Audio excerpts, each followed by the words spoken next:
Sebelum kita mulai, jangan lupa tekan tombol subscribe-nya dan hidupkan loncengnya ya, supaya dapat notifikasi dari kami.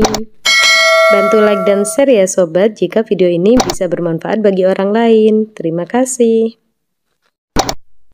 Sebelum kita membahas tentang permasalahan dalam pernikahan, alangkah baiknya kita kembali kepada tujuan pernikahan itu untuk apa sih?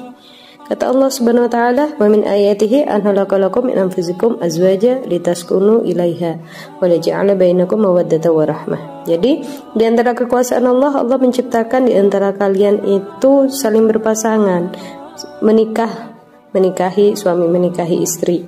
Supaya apa? Merasakan litaskunu ilaiha, merasakan nyaman, merasakan tentram, merasakan tenang.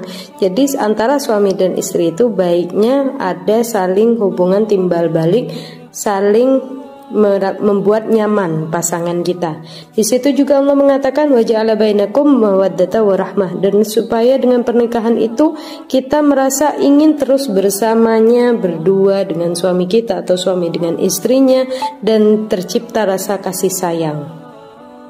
Itulah tujuan pernikahan pada awal mulanya ya. Jadi tidak ada satu orang pun yang menginginkan dalam rumah tangganya itu ada masalah. Akan tetapi dalam suatu rumah tangga, apabila ada kerikil-kerikil kecil, itu adalah hal yang biasa saja ya dalam rumah tangga. Terkadang ada kerikil kecil, ada masalah sedikit, entah itu dengan suami, entah dengan mertua, entah dengan ipar, entah dengan anak atau siapapun itu. Maka bagaimana tipsnya supaya rumah tangga kita merasa nyaman, merasa tentram? Tips yang pertama yang patut kita mulai yaitu tiap masuk rumah usahakan mengucapkan salam. Di sini beberapa ulama mengatakan bahwasanya dengan kita mengucapkan salam ke rumah kita, maka membuat rumah kita menjadi tentram, menjadi nyaman karena rahmat turun di rumah kita. Jadi alangkah baiknya kebiasaan yang kecil seperti ini tidak pernah kita lepas atau kita tinggalkan ya. Tips yang kedua, apabila terjadi pertengkaran antara suami dan istri, maka lebih baiknya salah satunya diam. Jadi apabila suami marah, alangkah baiknya istrinya diam. Dan apabila istrinya ngomel, alangkah baiknya si pria itu diam. Kenapa perlu diam salah satu dari mereka? Kalau sama-sama cekcok, sama-sama menjawab satu sama lain, maka permasalahan yang ada akan menjadi semakin besar. Akan tetapi kalau kita memilih untuk diam dan mengalah, dan terutama kita ya bagi istri, memilih untuk diam dan mengalah, maka itu adalah suatu langkah yang lebih baik, yang terbaik apabila kita ambil itu langkah. Kenapa? Yang namanya api ketemu api, maka api itu akan menjadi lebih besar. Akan tetapi kalau salah satunya menjadi air, emosi itu akan meredam. Jadi dengarkan saja pasangan kita marahnya seperti apa, ngomelnya seperti apa. Kita dengarkan sambil renungkan apa yang dia katakan. Setelah selesai dengan apa yang dibahas, marahnya selesai, ketika suasana agak adem, agak lumayan tenang, baru kita membahas permasalahan yang terjadi tadi seperti apa. Apa permasalahan yang terjadi, kita bahas bersama dengan pasangan kita. Maka apabila terjadi diskusi antara suami istri dengan permasalahan yang rumit yang ada dalam rumah tangganya, apabila didiskusikan dalam keadaan sama-sama tenang, maka rumah tangga itu akan menjadi lebih nyaman lagi dan mendapatkan solusi dari setiap permasalahan yang dihadapi oleh pasangan kita atau rumah tangga kita. Jadi setiap ada permasalahan, alangkah baiknya ketika cekcok salah satunya diam, kemudian dibawa merenung dan didiskusikan ketika suasana rumah, suasana hati pasangan kita lebih tenang. Tips yang selanjutnya, usahakan setiap ada masalah dalam rumah tangga selesaikan sendiri terlebih dahulu. Jadi selesaikan antara suami dan istri. Jangan sampai orang luar mengetahui permasalahan rumah tangga kita. Semakin sedikit orang tahu, apabila hanya kita dan pasangan yang tahu, maka permasalahan semakin cepat terselesaikan. Akan tetapi kalau sudah ada orang lain yang ikut campur dalam rumah tangga kita, prahara rumah tangga kita, maka kebanyakan permasalahan itu akan menjadi semakin rumit, dan semakin besar. Akan tetapi, kalau kita sudah berusaha dengan pasangan kita menyelesaikan permasalahan kita berdua saja, tapi tidak menemukan titik temunya, maka tips yang selanjutnya kita boleh melibatkan pihak ketiga ketika kita rasa sangat penting. Pihak ketiga di sini siapa? Baik itu dari keluarga suami ataupun keluarga daripada istri, atau seorang tokoh agama yang kita rasa bisa memberikan solusi dalam rumah tangga kita. Itu merupakan suatu jalan keluar, suatu solusi yang sangat baik ya. Jadi kalau sudah tidak bisa menyelesaikan permasalahannya sendiri dengan pasangan, maka lebih baik lagi ada pihak daripada keluarga kita atau dari tokoh agama untuk menyelesaikan permasalahan dalam rumah tangga kita. Ingat, ini apabila dirasa penting. Apabila kita masih merasa bisa menghandle sendiri dengan pasangan kita, menyelesaikan sendiri dengan pasangan kita, lebih baik kita selesaikan sendiri.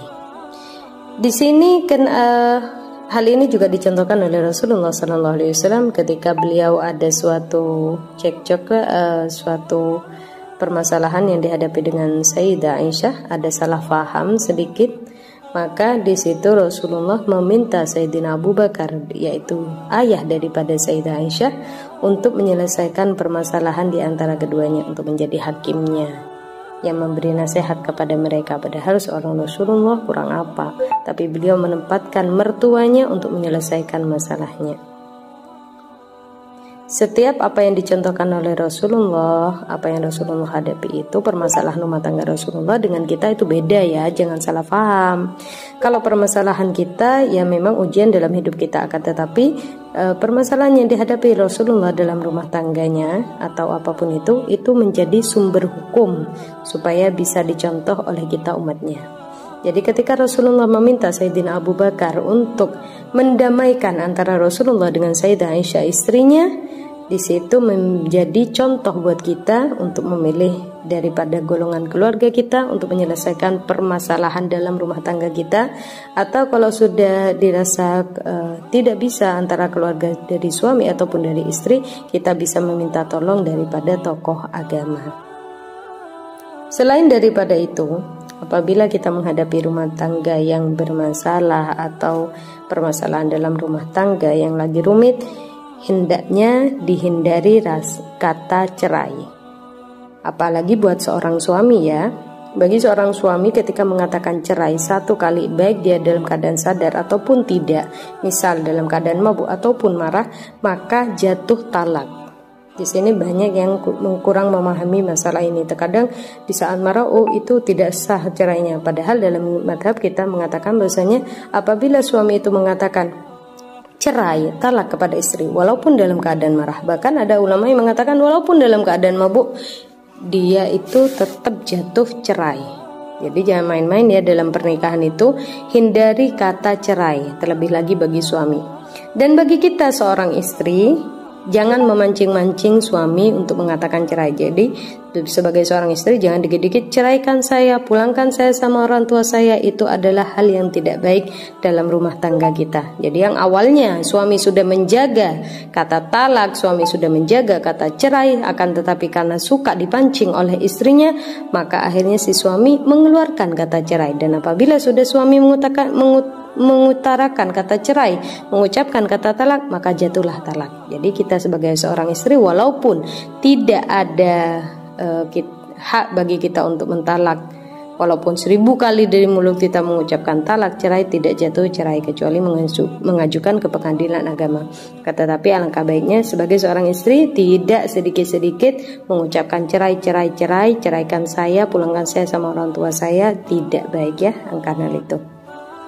Dan tips selanjutnya, apabila terjadi suatu permasalahan dalam rumah tangga kita, ayo diajak refreshing ya. Pasangan kita lakukan refreshing berdua saja tanpa anak-anak.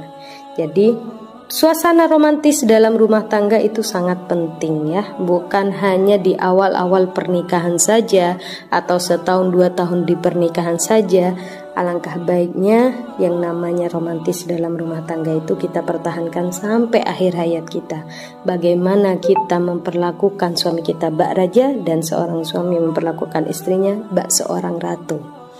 Lakukan hal-hal yang bisa membuat suasana itu menjadi romantis dengan pasangan kita. Apabila suaminya tidak romantis, ya nggak masalah. Kita sebagai seorang istri mencari inisiatif bagaimana menciptakan rumah tangga yang romantis antara kita dengan suami kita. Ya, salah satu tipsnya yaitu dengan refreshing berdua saja ya. Adakan waktu liburan berdua dengan suami, jalan berdua dengan suami, sehingga ikatan pernikahan menjadi semakin kuat lagi ya. Jadi bukan hanya setahun 2 tahun, akan tetapi adakan hubungan yang lebih dekat lagi dengan suami kita sampai akhir hayat kita.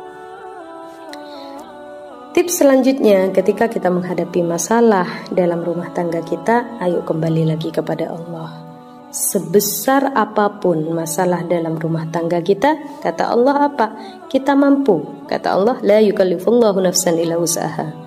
Allah tidak akan memberikan beban kepada kita kecuali kita mampu. Allah tidak akan memberikan ujian dalam hidup kita kecuali karena kita mampu.